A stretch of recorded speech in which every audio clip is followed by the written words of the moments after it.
Здравствуйте, друзья! Вы на канале Mindful Fitness, и с вами фитнес-тренер Елена Смелянская. И сегодня у нас для вас совершенно потрясающий комплекс упражнений для плеч и рук. Кому этот комплекс может быть полезен? Прежде всего тем, кто хочет сохранить плечи и руки в здоровом и работоспособном состоянии долгие годы. Также для тех, кто страдает от болевых синдромов, ограниченности и скованности движений в каком-либо суставе руки, плечевом, локтевом, лучезапястном, или от туннельного синдрома, боли в области кисти, онемения в пальцах рук. Подобными синдромами часто страдают люди, которые вынуждены, например, много часов печатать на клавиатуре, или музыканты, или киберспортсмены. В общем, список профессий можно продолжать. Также с возрастом амплитуда движений наших рук, даже если у нас не было никаких травм, ухудшается.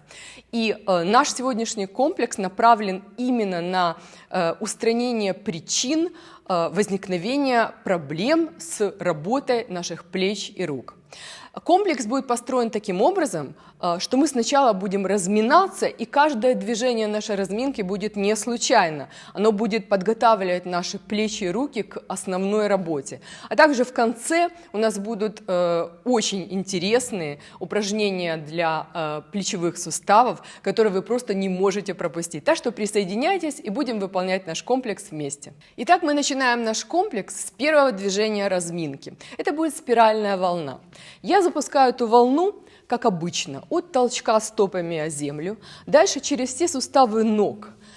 Движения переходят на таз, поворачивается таз, за ним с задержкой в долю секунды поворачивается поясничный отдел позвоночника, далее грудной, шейный и, наконец, голова. Каждый раз при повороте назад вы должны взгляд тоже поворачивать туда-назад. Руки у нас движутся по инерции, как две веревки, абсолютно свободно, двигаясь за движением тела. То есть мы сейчас мышцы рук абсолютно не напрягаем. Наша задача полностью расслабить все мышцы и суставы рук и плеч. Мы некоторое время поделаем это упражнение. Оно очень хорошо само по себе разгоняет кровь и разогревает тело. И далее нанижем на него некоторые дополнительные движения, которые помогут нам еще больше разогреться, а также разогнать кровообращение и лимфоток по нашему телу. Мы сделаем несколько движений, начиная от паховых областей и заканчивая областями в районе ключиц. Итак, во время поворота мы должны легонечко хлопать себя в области паха. Поворот остается тем же, просто несколько раз вы очень слегка хлопаете себя в районе паха. Таким образом мы активизируем лимфоток в паховых узлах. Далее мы продолжаем нашу спиральную волну, поднимаемся выше и легонько хлопаем себя в районе нижних ребер. При этом другая рука тыльной стороной хлопает нас по спине. Все это делается очень легонько, не нужно хлопать себя со всей силы. Мы сделаем так несколько раз. Если вам понравится, вы всегда можете немножко дольше сделать эти похлопывания. И это очень полезно делать вообще каждое утро. И дальше мы начинаем хлопать себя в районе ключицы. Немножко выше ключицы, примерно в области трапеции. Поворот у нас продолжается. Легкие похлопывания. И еще. Хорошо. Теперь мы очень аккуратно вот эту область над ключицей разотрем. Мы это делаем для того, чтобы активизировать плечевое нервное сплетение. В нашей разминке мы будем работать с освобождением зажатых нервов, которые иннервируют мышцы, двигающие нашими руками. Вот в этой области, в основании шеи, находится так называемое плечевое нервное сплетение. Откуда выходят эти нервы? Нам нужно его активизировать, разогреть. Делаем то же самое на другую сторону.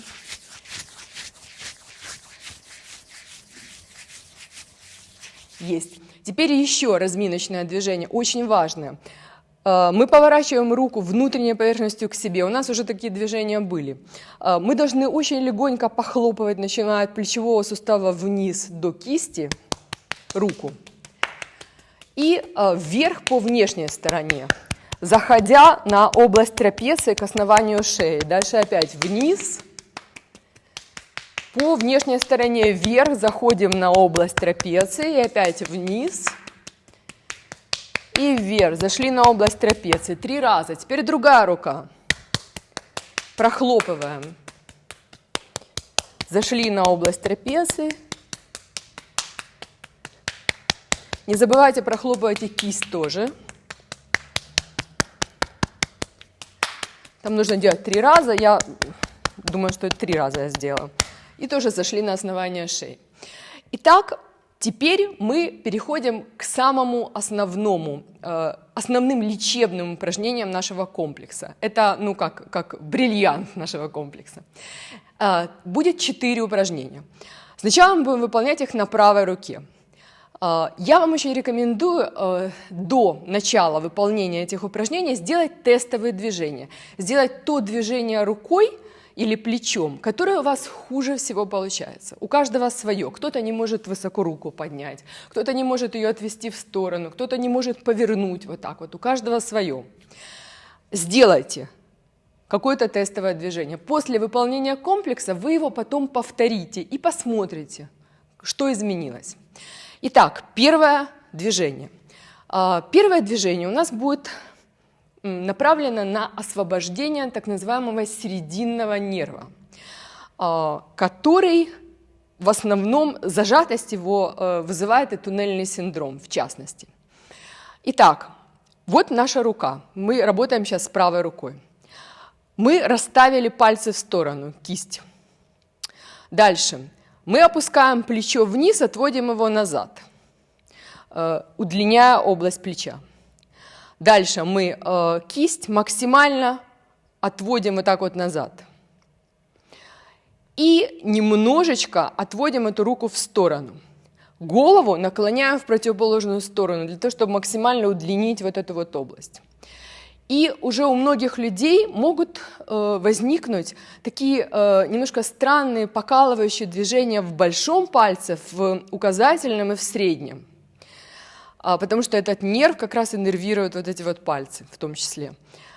И если уже есть сильные ощущения, то вам больше ничего не надо делать, просто так вот подержите руку. Если нет сильных ощущений, то мы начинаем тихонечко двигать рукой по кругу 4 раза. Это не упражнение, и теперь в другую сторону, не упражнение для мышц, это упражнение для освобождения нерва. Есть. И вы должны прислушиваться к ощущениям, которые у вас есть в этих первых 3 пальцах. Расслабили руку. Теперь для другой руки то же самое делаем. Раскрыли пальцы руки, опустили плечо, отвели максимально его назад. Лопатка приблизилась к позвоночнику. Согнули кисть максимально, пальцы расставлены. Немножко отвели кисть в сторону от себя. Если ощущения уже сильные в этих 3 пальцах, больше ничего не делаем. Голову немножечко в сторону, освобождаем и удлиняем эту область.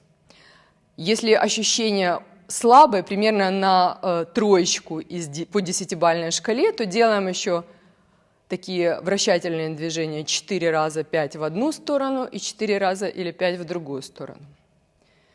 Есть. Встряхнули руку. Теперь следующее. Следующее упражнение направлено на освобождение так называемого лучевого нерва. Мы должны, опять же, вот наша кисть, большой палец мы вот так вот внутрь кисти прячем. И теперь кисть вот так вот поворачиваем. Представьте себе, что у вас на запястье какой-то красивый браслет, и вы хотите этот браслет всем показать. Точно так же плечи опускаем вниз, отводим немножко назад и голову наклоняем в противоположную сторону, освобождая эту область. Кисть, видите, направлена пальчиками от себя. Отодвигаем ее немножко назад и в сторону. и у вас должны появиться такие легкие, покалывающие, могут появиться ощущения в области трицепса и внешней части предплечья. Если они сильные, больше ничего не делаем. Если они такие еле-еле, то тогда мы можем еще больше опустить, например, плечо вниз и сделать несколько вращательных движений. Очень аккуратно, в одну и в другую сторону. Следим за ощущениями в руке. Можно поднять плечо вверх, уменьшив натяжение, и опять опустить его вниз, увеличив. И следить за ощущениями, которые у вас появляются в районе трицепса и в районе предплечья. Встряхнули руку. То же самое делаем на другую руку. Итак, пальчик, большой пальчик прячем внутрь, поворачиваем запястье вперед, как будто мы хотим показать красивый браслет, пальцы направлены назад, плечо вниз, лопаточка ушла к позвоночнику, голова в другую сторону, вот эта область удлинилась. Немножко отвели руку назад и в сторону. Прислушиваемся к ощущениям в трицепсе и вот в этой части предплечья. Если они примерно на 2-3 балла из 10, то мы начинаем делать вращательное движение внутрь. Следим, чтобы плечо не поднималось, и наружу. Можем поднять плечо вверх, вниз, вверх, вниз несколько раз. Если у вас проблемы с кистью, то сделайте несколько раз движение кистью, вот так вот, в этом положении. Все, встряхнули. Третье упражнение. Третье упражнение направлено на освобождение так называемого локтевого нерва. И ощущения вы будете прослеживать в мизинчике и в безымянном пальце. Итак, как оно делается? Начинаем с правой руки. Опять же, плечо вниз, отвели немножко назад, удлинили эту область. Дальше.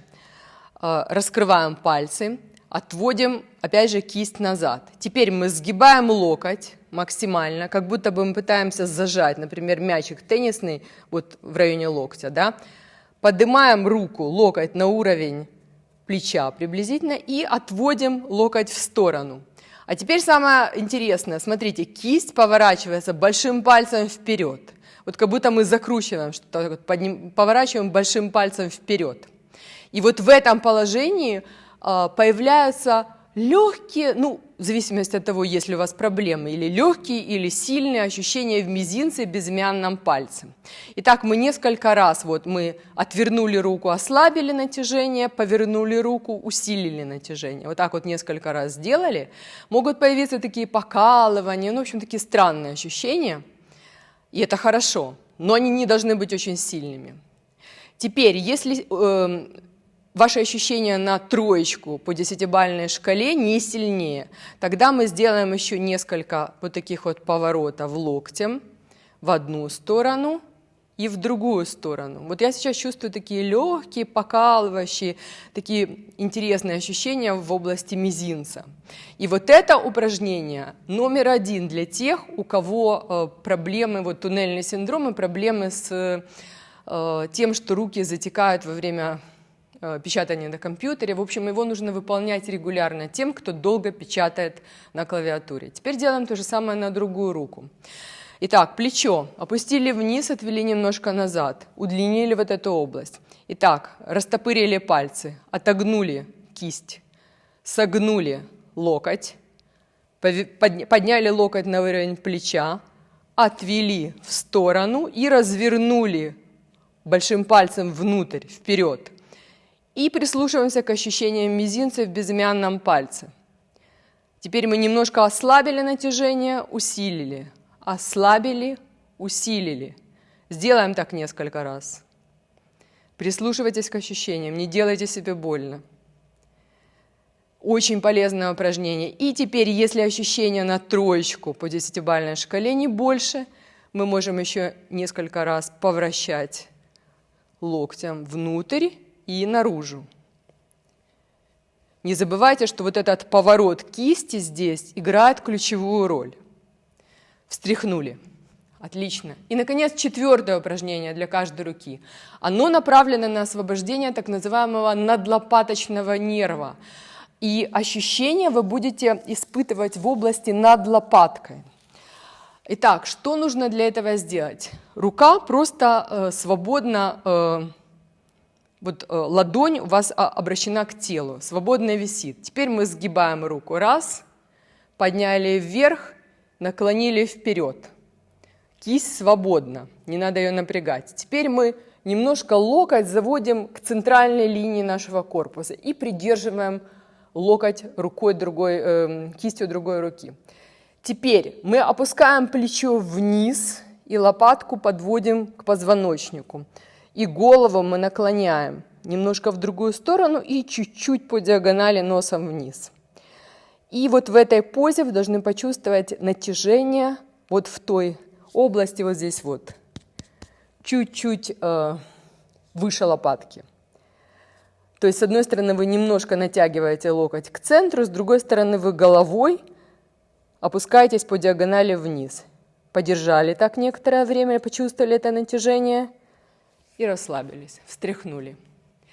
И если у вас есть какие-либо проблемы с лопатками, тоже очень полезно это движение. Сделаем на другую сторону. Рука свободна, ладонь обращена к телу. Согнули, раз, подняли, наклонили. Теперь рукой подвигаем локоть к центральной линии корпуса. Кисть свободна, не надо ее напрягать.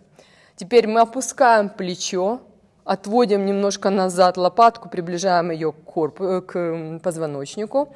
Теперь голову опускаем в другую сторону уха и чуть-чуть по диагонали вниз.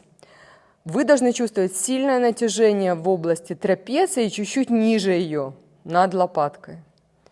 Специфическое ощущение, очень нужно к нему прислушаться. Подержали так некоторое время, секунд 5.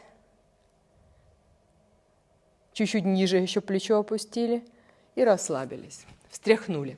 Итак, это 4 ключевых упражнения, которые, если вы будете делать каждый день, по несколько раз в день, и особенно с акцентом на ту проблему, которая конкретно у вас есть в конкретно данный момент времени, то я вас уверяю, что ваша проблема практически исчезнет. Теперь мы перейдем к движению.